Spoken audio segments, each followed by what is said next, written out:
So how has your family responded? I guess to the play first, and now to the DVD, to you coming forward with this information. How has your family responded to that? Well, I'm glad you brought that up, because the response at first was pretty scary. Because when they found out I was doing it, they were really worried. What's he doing? We're going to get in this is going to be a lot of trouble. We're going to, they're going to come get us. Oh, we don't want to bring. I mean, they were so afraid, and because at the time it was the early 70s, and the way people thought about Italian Americans back then, it was pretty much thought of as fact that we were in the Mafia, and because we were the victims, we felt a lot of shame. We were humiliated. There was other things that came in the press, regardless if they were true or not, they came out. And because of the fear, the real fear of maybe if this was the Mafia, of more violence towards our family members, we shut up. It was silence, and we didn't talk about it until it was never even mentioned really until I did the play just 9 years ago. And now it's in the documentary as well. But it just felt so right for me to do it. And I wasn't doing this in a way to glamorize it in any way. It was just felt like the right thing to do.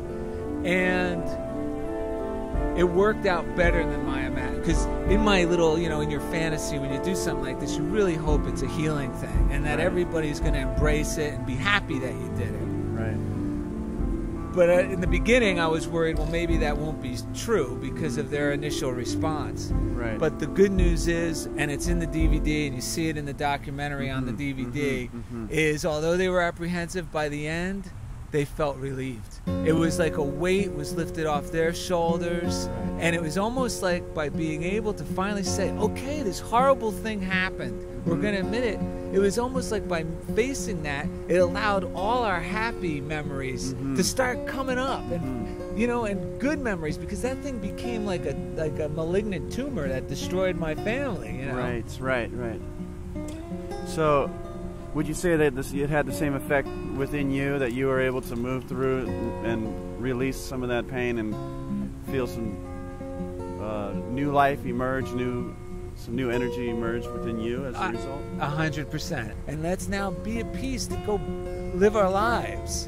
My family, and which comes out in the documentary. It's ironic. It was ironic to me how much this mystery and this incident, my grandfather's murder in that town, affected the community. I had no idea. Everyone just kind of, ooh, that's embarrassing, that's scary, we don't want to believe it, and let's put it aside. Because when you get to see how people start remembering and talking about it and even admitting, that wasn't a pleasant time in Clifton's history. But now it's been revolutionized by this now positive experience. Yes. And people can identify.